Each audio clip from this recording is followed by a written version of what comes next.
Hi, I'm Cindy Miller. I'm an assistant professor in the College of Human Sciences at Texas Tech University and represent the Family Consumer Sciences Education Program with Great Plains. And so I'm excited to share with you two impactful strategies for creating an inclusive online learning environment.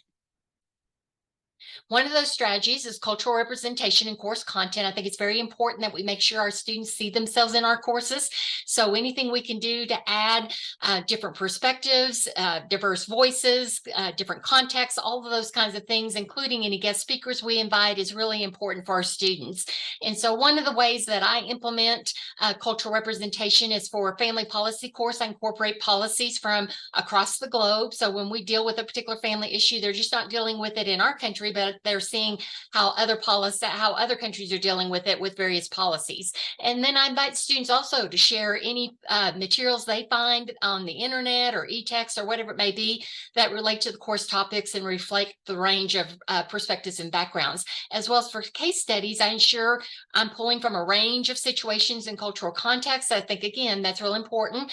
And then also provide context for each piece of content, explaining why it's essential and how it fits into the broader curriculum. So those are just some of the strategies I utilize to make sure they're represented in my course. But another strategy is making sure I provide open and accessible communication channels. I think that's really important because our students are not just from all around the states in our country, but they're from other countries. And so prioritizing open communication is something that they see as advantageous for them. It assures them that I'm available to address any concerns, questions, or provide feedback that they may have about the course so that they have a successful personal learning experience in the course.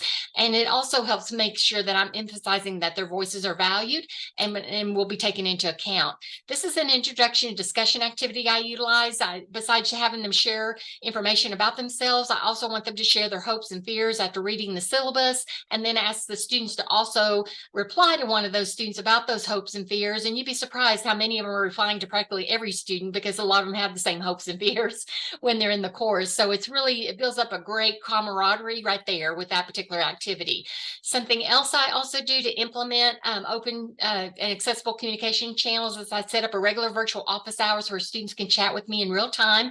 So they know when to come in and they can talk with me. If they can't come during my office hours, then I'll set up a different time with them in the evenings or in the mornings, whatever works best for them. I also use an anonymous feedback form.